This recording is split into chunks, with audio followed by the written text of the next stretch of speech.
Tulsi Gabbard served in the body that Zelenskyy addressed tonight. She's also a former presidential candidate, currently an Army Reserve officer. She joins us tonight with reaction. Congressman, thank you so much for coming on. Thanks, Tucker. This makes me worried on many levels, but as a process question, everyone in that room, members of Congress, both Republican and Democrat, seem so seized by emotion that you were wondering, like, where are the wise people making decisions in the long-term interest of the United States? I didn't see any of them.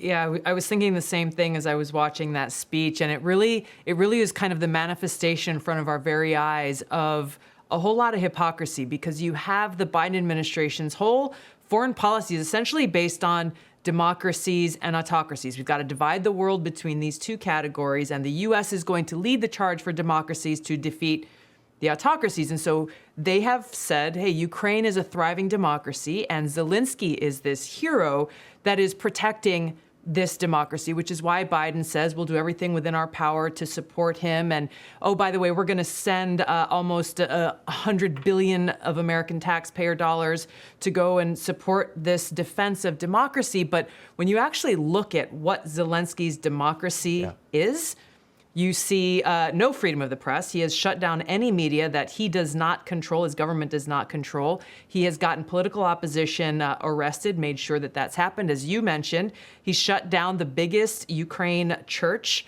in the country. And I found this quote today. He has actually threatened to punish, quote, any Christian caught worshiping in unapproved ways. Oh, so this is the democracy that they are saying, well, we need all of your money, our money, taxpayer dollars to go and defend. This is their shining example of democracy. It's no surprise then when we look at what's happening here at home, Tucker, and it's no surprise how we see the political and power elite so easily and willing to undermine our own democracy, undermine our own freedoms, abusing their power to achieve their own political interests, because they look to Zelenskyy's democracy and they see a reflection and an opportunity for themselves. I just don't understand how members of Congress could know that this guy is arresting Christian priests, seizing churches, banning an entire denomination, and it's not Scientology. This is like an ancient denomination. How can they endorse that? I don't understand. And they're Americans? Like, what is this?